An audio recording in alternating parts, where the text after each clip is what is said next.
This is a rather poignant illustration of the intellectual and moral rot in the West. And now it comes from the entertainment sector, where the standards could hardly be lower, but still. The Toronto International Film Festival is blocking a film about October 7th entitled The Road Between Us, The Ultimate Rescue, because it includes footage Hamas filmed themselves, live streaming their own massacre, you may recall.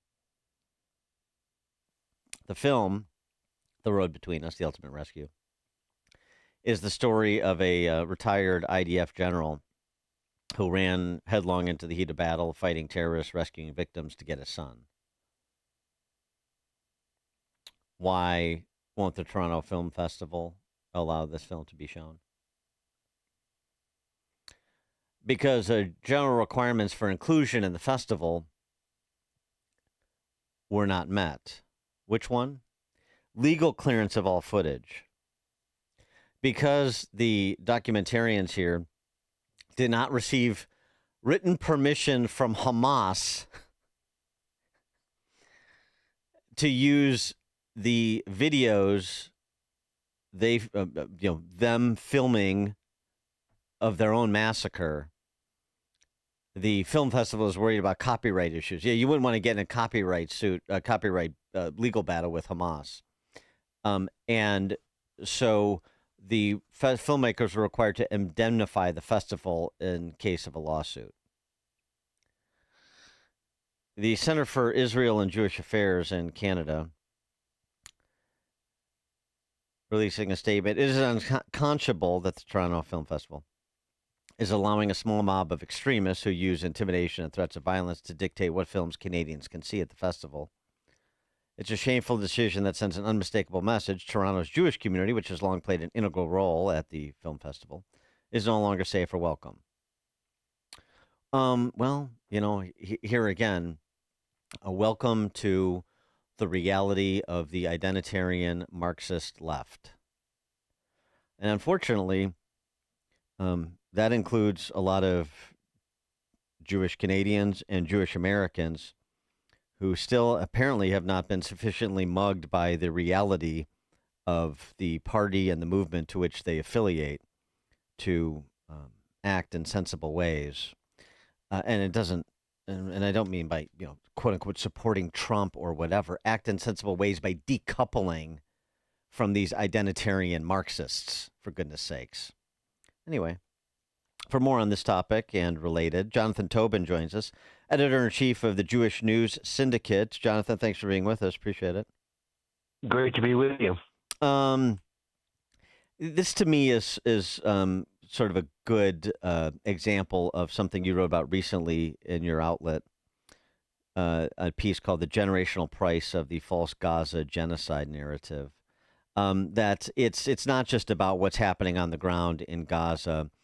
The agitprop that is being distributed and platformed in so many places in the West unfortunately will have staying power, is the argument that you make. Yeah, I think it's really true, and we are already seeing how that works. The story that much of the mainstream media is disseminating about Israel committing genocide, mass starvation in Gaza isn't true. It's palpably false. There's a war going on. People are suffering for sure. Some of them, there is some food shortages at times in various places in Gaza, but it's almost always caused by Hamas, which steals the aid which has been pouring in throughout the war.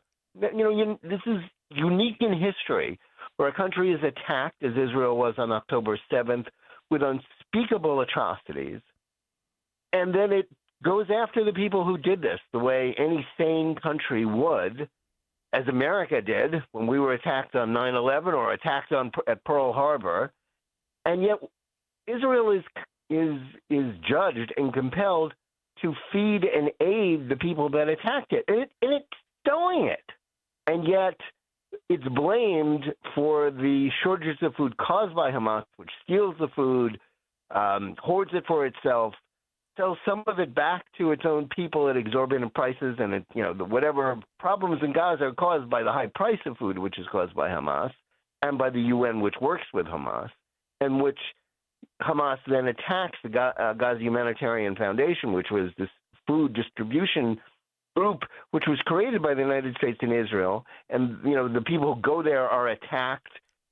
So it's all a big lie, and it's believed the truth about October 7th is denied or suppressed, as we saw with that film festival nonsense, and it's the predicate for this massive surge in anti-Semitism.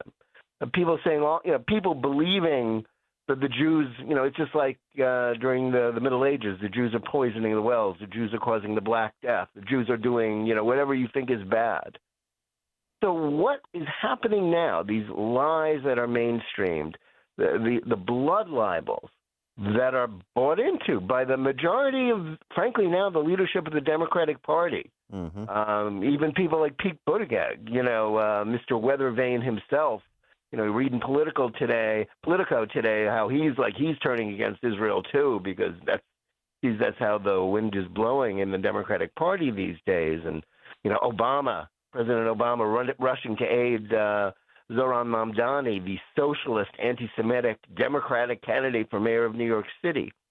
It's all bad in and of itself, and it's all outrageous. We can get angry about all of this, but what we have to understand is that what this is building up, this is like radioactive material, which has a half-life.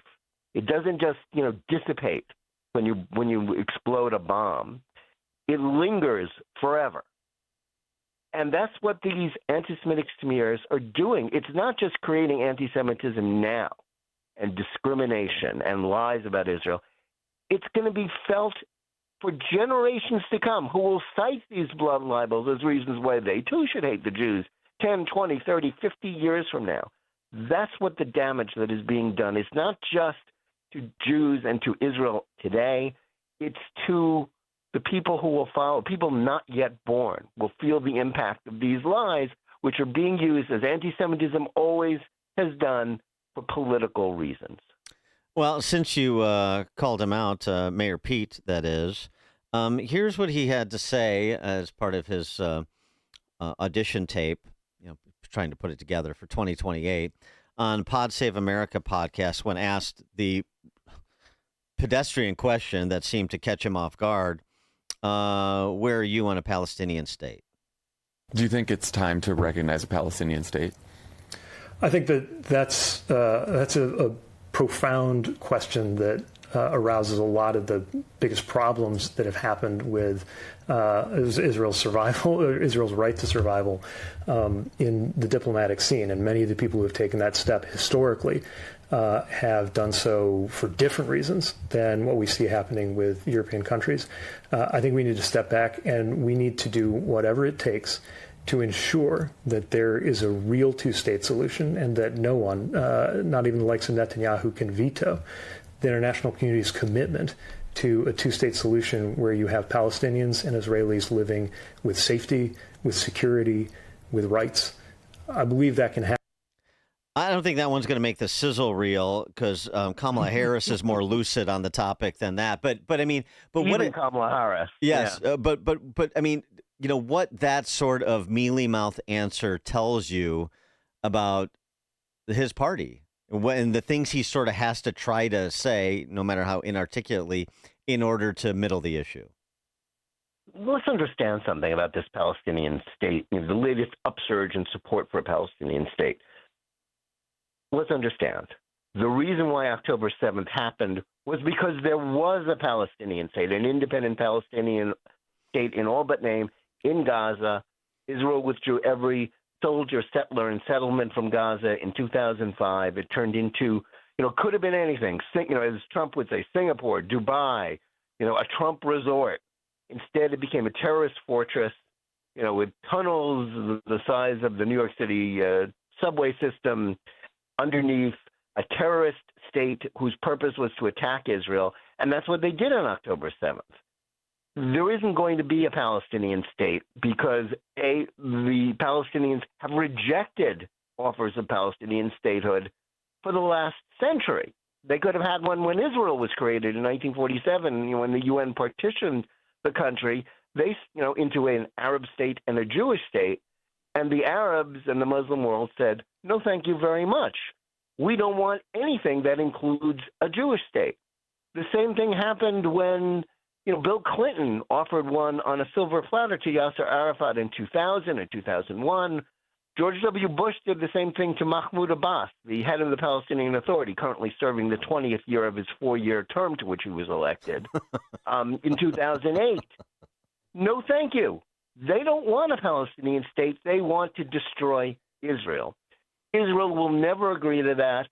No sane person should ask them to, because the Palestinians don't want statehood and living in peace. Had they wanted one, they could have had one 25 years ago or 77 years ago. Instead, doing it now, these meaningless, proclamations of we recognize a state from Europe, from Australia, from Pete Buttigieg, from Mayor Pete. There is no state now. It doesn't qualify for statehood. It's a mythical thing. They're just people living there who don't want statehood but want to keep attacking Israel. Perhaps in the theoretical future, when there's been a sea change in the political culture of the Palestinians, when they are willing to live in peace, there might be something to talk about then. But their national identity for the last century has been inextricably tied with this implacable war on Zionism, on the right of the Jewish people to live in their ancient homeland. This is not a compromise. This is just enabling more warfare, more bloodshed, more horrors like October 7th. And this is represented as compromise and sweet reason. It's the opposite. We have to stop projecting onto Hamas, which is supported by the majority of the Palestinians, even after what they've done these last 2 years. Stop projecting onto them our ideas about what's reasonable and what a compromise would be. They're not interested in compromise. They're only interested, as they have shown us time after time. This isn't me characterizing them. This is what their actions have shown. They don't want peace. They don't want two states. They want the end of Israel, the genocide of the Jewish people, which is what Hamas stands for, and what people chanting from the river to the sea and globalize the Intifada are supporting, whether they can identify either body of water or know what they're talking about at all. That's what we're talking about now, and that's why this is about anti-Semitism, about hate against Jews, which has been mainstreamed by people who should know better. Our political discourse in the mainstream media, and the result, they're not going to destroy Israel. Israel isn't going away, but they are enabling hate, even as they claim to be the enlightened, good, smart, liberal people. They're not. They are helping hate. And pragmatically, what happens to the Palestinian people in Gaza? Because I haven't been waiting for some other Arab country to step up and lay claim or provide safe haven.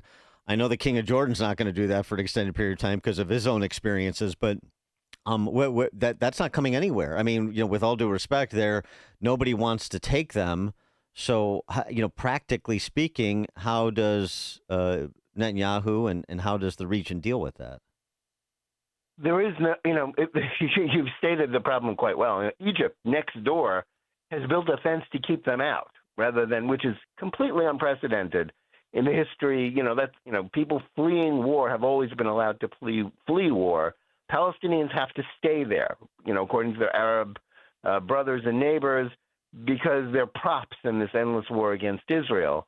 Listen, if Hamas were to be finally defeated, if the Palestinians were to reject them, there might be some path forward, but no Arab country is going to send this. It's a fantasy to think that some Arab country is going to send their troops into Gaza to sort of police and to, maintain administration for the Gazans there, because they know they're just going to be attacked.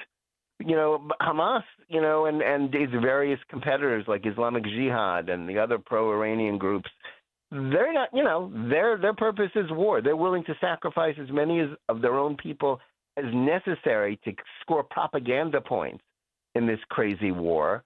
If the war could have ended at any moment in the last 22 months, if Hamas just released the hostages, not even if they laid down their arms and stopped fighting, if they had just released all the hostages, Israel would have stopped, as it still would. But they won't.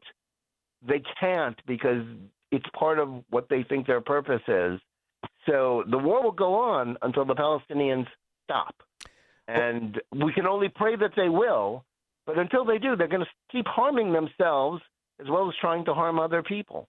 Back to that aid issue. You wrote a piece about the United Jewish Appeal Federation in New York announcing a donation of $1 million to help Palestinian Arabs in the Gaza with respect to food and water. And you suggested that while it's a laudable on its face, it's a laudable humanitarian gesture, it's wrongheaded. Why? There's so much wrong with this. I mean, yeah, it's for some people, it's the most Jewish thing we can do because we believe in, as we say in Hebrew, tzedakah, in acts of charity, of righteousness and justice. But doing this now in this way, no one wants to drop in the bucket. The Palestinians don't lack for money for aid. Billions upon billions upon billions have been poured into Gaza over the years. It's been used by Hamas to build its terror state. It's still being stolen by Hamas. There's no shortage of money for this. That all the various countries have poured in, including Israel. And so there is no shortage of this.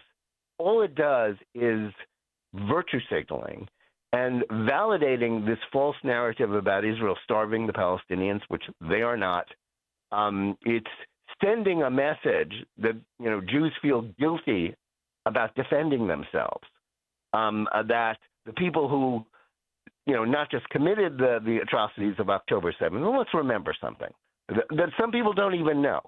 The majority of the people who crossed the border on October 7th in that orgy of mass murder, rape, torture, kidnapping, and wanton destruction were not actually Hamas fighters and Islamic Jihad fighters. They were ordinary Palestinians that went along for the ride to take part in the atrocities. These, the Palestinians in Gaza cheered October 7th. They have been complicit in the holding of the hostages. All the hostages that have been released or rescued all say that they were mostly being held by ordinary Palestinians, not by Hamas fighters. And not one, in Germany, in Nazi Germany, to make a horrible analogy, but it's true, there were righteous Gentiles during the Holocaust, Schindler, people like that who tried to help the Jews. Not one single Palestinian has been shown to have come forward to try to help the hostages or help them escape or to hide them until they could be rescued. Not one, even though there were, talk about $1 million being given by New York Jews for aid to Gaza. Israel offered a $5 million reward to anybody who could help rescue a hostage or help free them. Not one taker has been found. So I'm not really interested in for American Jews who claim to love Israel, who, as the Federation of New York said, they acknowledge that the lies that are being told about Israel, it's a false narrative. It's a blood libel to claim that Israel is committing genocide. But then they're still buttressing it by making these gestures that are empty, virtue signaling. We have to be honest about this conflict if we're ever going to have any hope of being reasonable about it or seeing it through, because it's things like this that tell Hamas they're winning. Gestures like the film festival in Canada. We can list, 1,000 different other incidents. All of it is telling them. They can read the New York Times and the Washington Post every day. They say, well, I know we've destroyed this area. We've killed so many of our own people, but we're winning because people think ill of Israel and the Jews. Anything you do to back up this false narrative is a mistake. It's wrong. It's doing far more harm than any good it could possibly do. Jonathan Tobin is the editor-in-chief of Jewish News Syndicate. Jonathan, thanks so much for joining us again. Appreciate it. Thank you. And he joined us on the Turnkey.pro answer line. The stories you need to know to start your day. This is Chicago's Morning Answer on AM 560. The Answer. Gain insight into building strong marriages and raising godly children with Focus on the Family with Jim Daly each weekday at 11:30 a.m. on our sister station, AM 1160. Hope for your life. At AlmostFreeTeeth.com, they're dedicated to making smiles great again. If you have medical PPO insurance, find out how you could save 90% off on average to get a beautiful dental implant-supported smile. Check if you qualify right now at AlmostFreeTeeth.com.